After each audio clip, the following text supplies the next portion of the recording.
Welcome back from your local spa to at-home devices you can get online. Red light therapy is the latest trend in skincare. But does it actually work? WVTM 13's Sarah Killian gets the facts on red light therapy.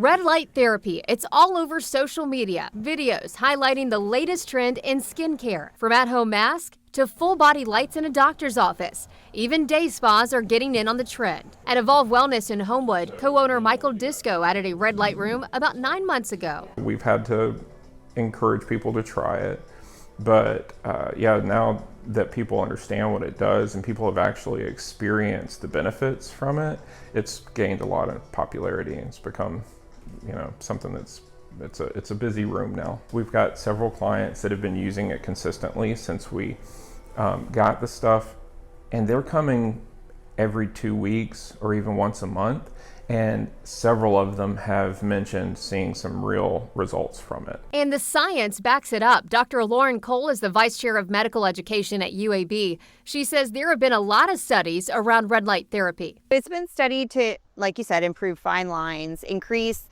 kind of skin's elasticity, decrease brown spots, but we also use it to treat medical conditions such as acne and hair loss. But is all red light the same, from doctor's offices to med spas? What about those at-home devices, like the mask you can get at your local stores?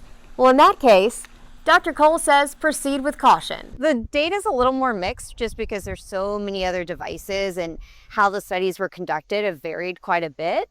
But one thing to look for to make sure that you're using a good, safe device was one that says it's FDA cleared. The company that makes the product submitted their study to the FDA for safety, and the FDA said it was safe to be marketed or sent to patients. So when it comes to using red light therapy, be cautious and be consistent. Cole says it's not a one and done kind of procedure. It definitely needs to be used regularly. It varies a lot device to device, so you definitely have to follow the instructions on the home device you have, or your physician's instructions if you're doing it in an office. And while red light therapy is considered safe and effective, Cole says it's not for everyone. Yeah, there's some precautions. Patients with medical conditions that are sensitive to light should not use it. Certain medications make patients more sensitive to light. And in patients of color, it may worsen pigmentation. So that's something to be cautious about. And when in doubt, always make sure to talk to your doctor first. In Birmingham, Sarah Killian, WVTM 13. And red light therapy can fit all types of budgets. Evolve Wellness in Homewood says they have a half hour in their red light room, and it starts at around $45. At-home devices range anywhere from about $100 to $3,500.